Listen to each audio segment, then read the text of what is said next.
Un fuerte aplauso.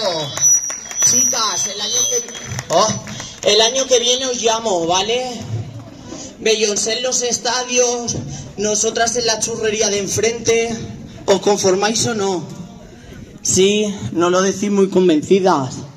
Contadme, ¿cómo lo estáis pasando? Bien, ibais muy guapas el día de la presentación, que vine a veros. ¿Vais a volar o no? Contadme un poco, no estéis tan serias. Soy travesti, no caníbal, no muerdo, solo chupo. Y a los papás, a la mamá no, porque haciendo la tijereta me echa folo de ahí abajo y lo paso fatal. No os lo recomiendo. ¿Aquí cómo van los ánimos? ¿Bien? Ay, no lo diría yo que bien, bien, bien. Entonces, ¿la tenemos preparada? Pues espero que lo hayáis pasado muy bien. Y para que os sepa gloria, con esta canción me despido.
Espero que hayáis disfrutado tanto como yo.